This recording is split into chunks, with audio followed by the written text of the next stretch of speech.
오늘 우리가 함께 나눌 말씀은 예레미야 49장의 말씀입니다. 예레미야는 어디의 선지자였냐면 남유다의 선지자였습니다. 그래서 남유다에서 예루살렘에서 주로 하나님께서 말씀하신 예언의 말씀을 전했습니다. 하지만 예레미야를 통해서 하나님께서는 남유다에만 말씀을 전하지 않으셨습니다. 46장부터 보면은 애굽에 또 블레셋에 모압에 그리고 오늘 우리가 함께 나눌 49장 말씀에서는 암몬, 에돔, 다메섹, 게달, 하솔, 엘람 그렇게 또 계속 이어서 뒷장에 가면 바벨론까지 많은 나라들에 대해서 예레미야를 통해서 하나님께서는 말씀하셨습니다. 이것은 무엇을 우리에게 말씀해 주시는 거냐면 하나님은 이스라엘만의 하나님이 아니라 유다만의 하나님이 아니라 온 세상의 하나님 되심을 말씀하고 있는 것입니다.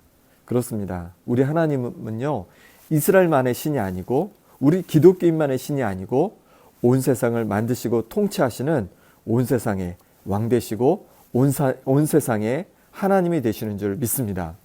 그래서 시편 기자는 이렇게 고백합니다. 시편 136편 2절 3절에 신들 중에 뛰어난 하나님께 감사하라 그 인자하심이 영원함이로다. 주들 중에 뛰어난 주께 감사하라 그 인자하심이 영원함이로다. 아멘. 우리 하나님은 신들 중에 가장 뛰어난 하나님이십니다. 왜냐하면 다른 신들은 인간에 의해서 만들어진 신이지만 우리 하나님은 스스로 계신 온 세상을 창조하신 창조의 근원된 신은 분이기 때문에 그렇습니다. 또한 온 세상을 창조하셨을 뿐만 아니라 그 창조의 법칙대로 지금도 운행하시는 온 세상의 주가 되시는 하나님이신 줄 믿습니다. 그럼 하나님은 온 세상을 그렇게 창조하시고 다스려 가시는데 어떻게 그러면 온 세상을 다스리실까요? 하나님은 온 세상을 공의로 다스리십니다. 기준이 있다는 것이죠. 불공평하지 않게 공의롭게 다스리십니다. 하나님께서는 아브라함을 선택하셔서 가나안 땅에 이르게 하셨습니다. 가나안 땅에서 있던 이 아브라함에게 하나님께서 한 비전을 주셨는데 그의 아들을 통해서 430년 후가 되면 큰 민족을 이루게 되고 그들이 멀리 외국에 있다가 다시 이 가나안 땅에 아브라함이 지금 있는 가나안 땅에 와서 살게 될 것을 그렇게 말씀해 주셨어요. 그런 비전을 주셨습니다. 그런데 하나님은 왜 아브라함의 후손들을 430년 후가 돼서야 다시 가나안 땅에 살게 하시는 걸까요? 그것은 그 기간 동안에 이 아브라함의 후손이 큰 민족을 이루는 기간이기도 하지만 또 하나의 이유가 있습니다. 그것은 왜 그러냐면 이 가나안 땅에 살고 있는 7 족속이 아직 죄가 하나님의 기준에 봤을 때 가득 차 있지 않기 때문에 하나님께서는 기다렸었던 것입니다. 430년이 지났을 때 가나안 땅의 족속들을 하나님이 보았는데 그때 보니 가나안 땅 족속들의 죄가 하나님의 기준을 벗어났습니다. 죄가 넘쳐남으로 말미암아 하나님께서는 이제 이 가나안 땅을 아브라함의 후손을 통해서 심판하시게 되는 것이죠. 하나님께서 공의를 보여주시는 겁니다. 이 공의는 이스라엘 민족에게도 그런데 동일하게 적용되었습니다. 이스라엘 민족은 하나님께 선택받은 백성이었습니다. 그럼에도 불구하고 이 가나안 땅에서 하나님 말씀에 순종하지 않는 겁니다. 계속 하나님 앞에 범죄하는 것입니다. 그 죄가 쌓여갑니다.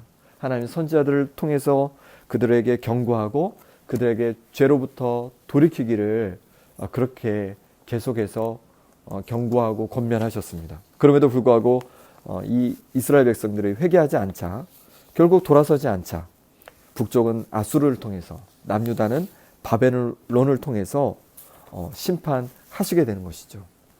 이렇게 하나님은 이스라엘 백성들에게도 공의롭게 행하셨습니다. 그뿐만이 아닙니다. 46장부터 계속 이어지고 있는 이방 민족에 대한 심판의 경고는 하나님께서 온 세상을 바로 이렇게 공의로 다스리시는 분임을 우리에게 선포하고 있는 것입니다. 그렇습니다. 하나님은 온 세상을 다스리시는데 바로 공의로 다스리는 줄 믿습니다. 그래서 하나님 앞에 죄가 가득한 민족과 나라들을 하나님께서는 심판하시는 거예요. 지금도 동일하게 적용되는 줄 믿습니다. 그럼 이렇게 공의로 세상을 다스리시는 하나님 앞에 우리가 어떻게 복된 인생을 살아갈 수 있겠습니까? 어떻게 하면 하나님 앞에 기쁨이 되는 인생을 살아갈 수 있겠습니까? 첫 번째로 다른 사람의 절망을 나를 돌아보는 계기로 삼아야 한다는 것입니다.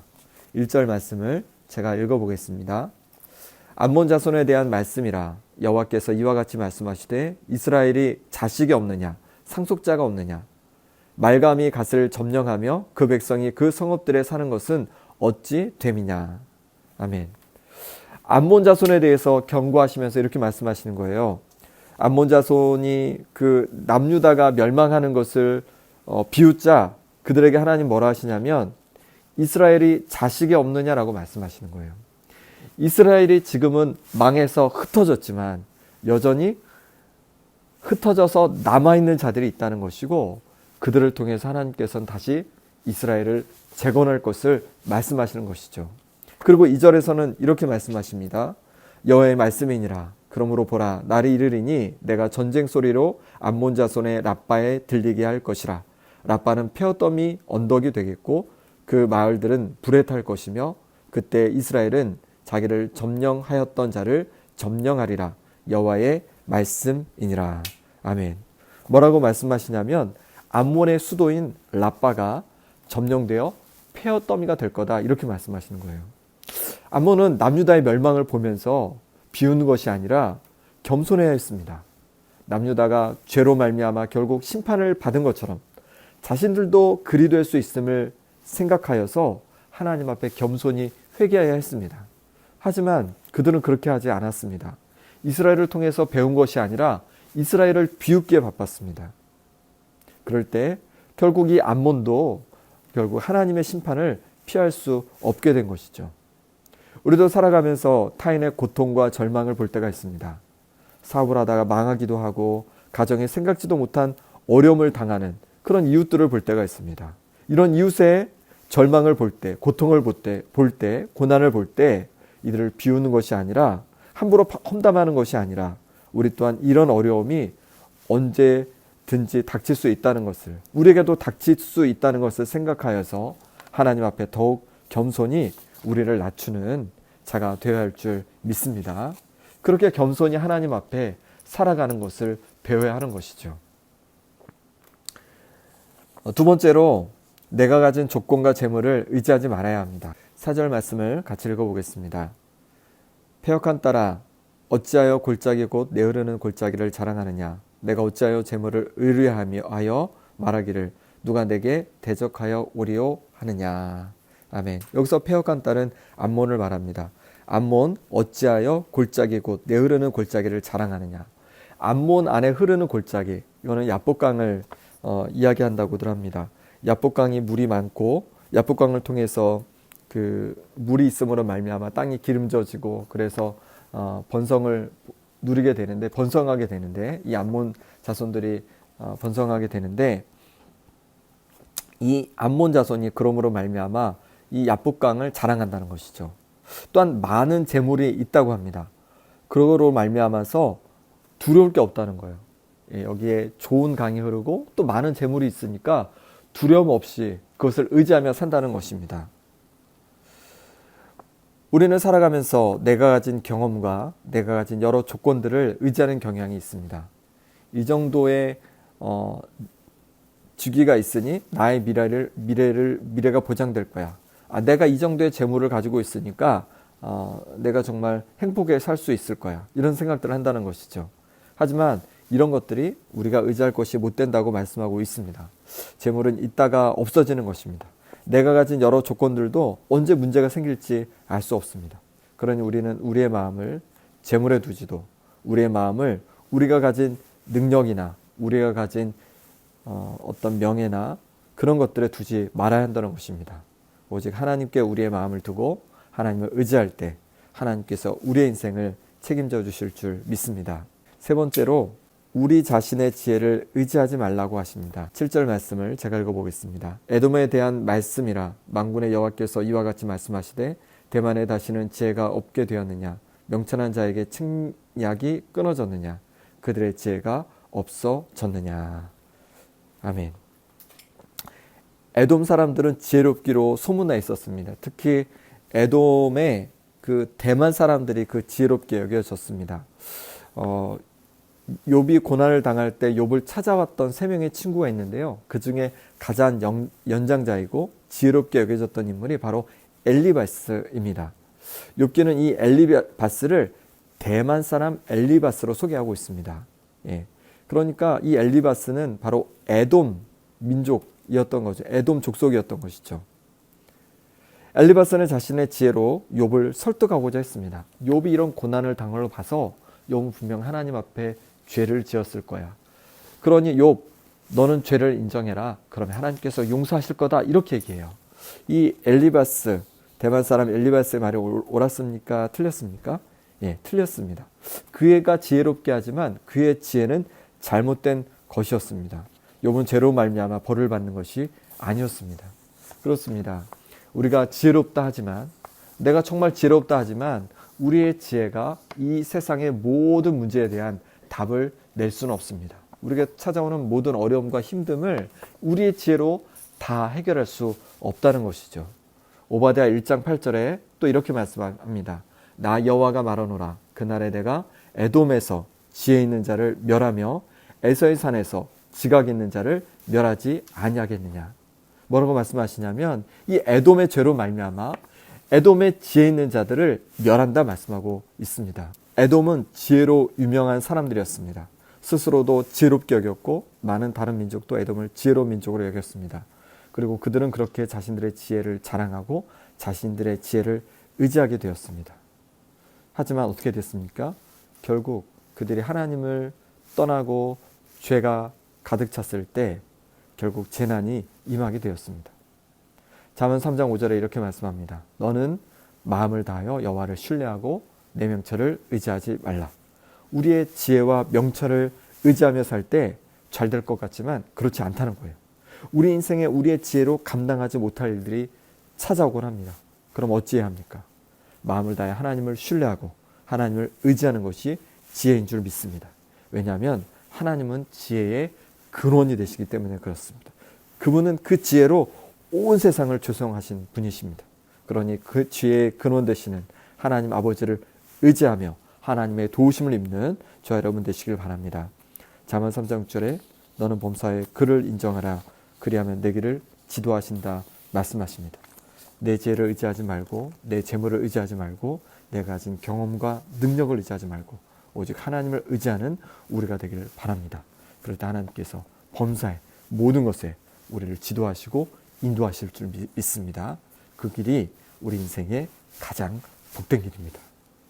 이 시간 우리 함께 기도하겠습니다. 기도하실 때 내 재물, 내 지혜, 내 경험, 내 능력을 의지하지 않겠습니다. 오직 하나님 아버지를 의지하며 나아갑니다.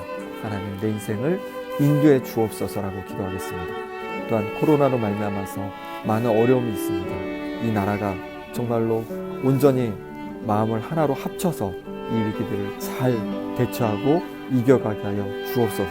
이 시간에 우리 함께 간절히 기도하겠습니다. 하나님 아버지 기도하며 나갑니다. 주께서 붙잡아 주셔서 아버지 우리가 내 재물과 내 지혜와 내 경험과 내 능력을 의지하며 살았던 것들을 용서하여 주시옵소서. 아버지 이제 하나님 아버지를 온전히 의지하며 살길 원합니다. 우리 인생에 다가오는 여러 문제와 아픔들을 내 힘으로 내 능력으로 내 지혜로 감당할 수 없습니다. 오직 하나님이 필요합니다. 하나님 우리 인생 가운데 찾아와 주셔서 우리를 만져주시고 우리에게를 인도하여 주시옵소서. 그래서 주님께서 기뻐하시는 복된 길을 날마다 걷게 하여 주시옵소서. 코로나로 말미암아 온 세계가 어려움당하고 있습니다. 하나님 아버지 붙잡아 주셔서 온 세계가 함께 협력하여서 우리가 함께 협력하여서 이 어려움들을 이겨갈 수 있도록 도와주시고 이 땅에 아버지 하나님 위정자들을 붙잡아 주셔서 그들에게 지혜를 주시고 여러분들을 잘 감당할 수 있는 아버지 하나님 건강과 능력을 더하여 주옵소서. 아버지 하나님께서 도와주시길 원합니다. 붙잡아 주시길 원합니다. 하나님의 크신 능력과 아버지 하나님의 선하신 역사로 말미암아 놀라운 역사들을 이루어 주시옵소서. 하나님 아버지 그렇습니다.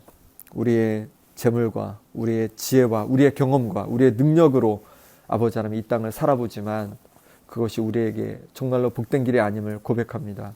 하나님 아버지 오직 하나님을 의지하며 나아가오니 우리 인생 가운데 찾아와 주셔서 우리의 앞길을 인도하여 주시고 우리 자녀들의 앞길을 인도하여 주셔서 하나님을 영화롭게 드리고 주님 앞에 복된 인생으로 살아가게 하여 주시옵소서. 코로나로 말미암아 온 세계가 힘들고 어려움 속에 빠져 있습니다. 하나님 아버지, 우리 가운데 지혜를 주시고 함께 협력하게 해 주셔서 이 위기를 지혜롭게 이겨갈 수 있도록 도와주시되, 오직 우리의 지혜가 아니라 하나님께서 부어주시는 지혜로, 하나님께서 부어주시는 힘과 능력으로 이 어려움들을 이겨갈 수 있도록 도와주시옵소서. 예수 그리스도 이름으로 기도드립니다. 아멘. 하늘에 계신 우리 아버지, 아버지의 이름을 거룩하게 하시며 아버지의 나라가 오게 하시며 아버지의 뜻이 하늘에서와 같이 땅에서도 이루어지게 하소서. 오늘 우리에게 일용할 양식을 주시고 우리가 우리에게 잘못한 사람을 용서하여 준 것 같이 우리 죄를 용서하여 주시고 우리를 시험에 빠지지 않게 하시고 악에서 구하소서. 나라와 권능과 영광이 영원히 아버지의 것입니다. 아멘.